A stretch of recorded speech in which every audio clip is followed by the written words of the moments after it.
He told me he couldn't play, that his ribs hurt, couldn't run, and said, I can't play. I said, well, that's fine. You don't have to play, and we'll move on.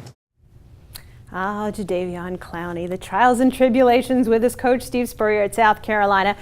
Russ Landy, our NFL draft expert, he had a shoulder injury early. He's got these bone spurs in his foot. Now he's got the rib injury. The coach isn't happy. How are you think scouts looking at this whole scenario? You know, I think it'll surprise people, especially Pete. NFL teams are really not upset about this. They sort of understand that it is a business from their end. So for a kid to protect himself, they're not going to be there for this kid when he's done and retired. So they understand that. I think they're more concerned about the fact that he has not been a dominant guy on the field every game.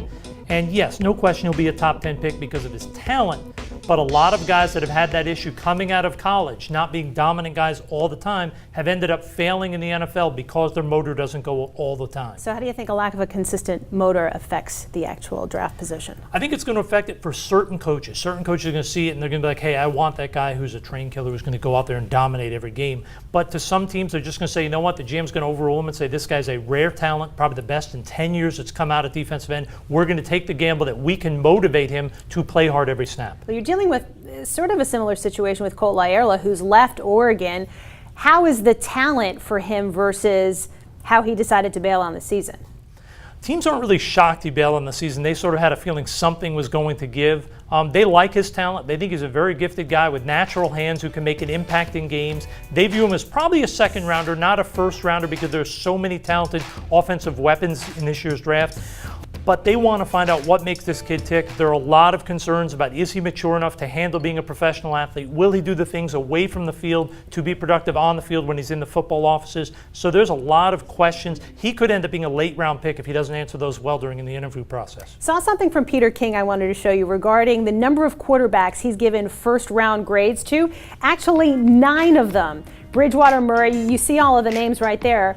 But one guy you don't see is someone who I would imagine his stock has risen in, Washington's Keith Price, who played well against Stanford.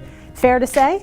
Oh, there's no question. And not only has Price played well, but I've spoken to scouts in the past week or two that'll tell you, yes, Aaron Murray's a good player, McCarron's a good player, but there's no way they're first-round picks. They're middle-of-the-road guys, second to third rounder at best. A guy like Price has elite skills. When you look at his I guess resume would be 2 years ago when he went head-to-head with RG3 and was great in that game, had the slide this year, but he's got a quick release, he's got a great arm, he seems to be a very smart kid who makes great decisions. All the tools are there for him not only to be a first-round pick, but possibly challenge to be the first quarterback drafted. Well, I was going to put you on the spot. Are you willing to say right now that Keith Price will go above Mettenberger and Aaron Murray in the draft? I can't say Mettenberger because I haven't charted him out yet, but Murray, yes, he will go ahead of Murray in the draft. Okay, let's save that clip, shall we? I want to save that when we get to April. I want to play that clip and see where it goes. Russ Landy, thanks so much as always. Of course.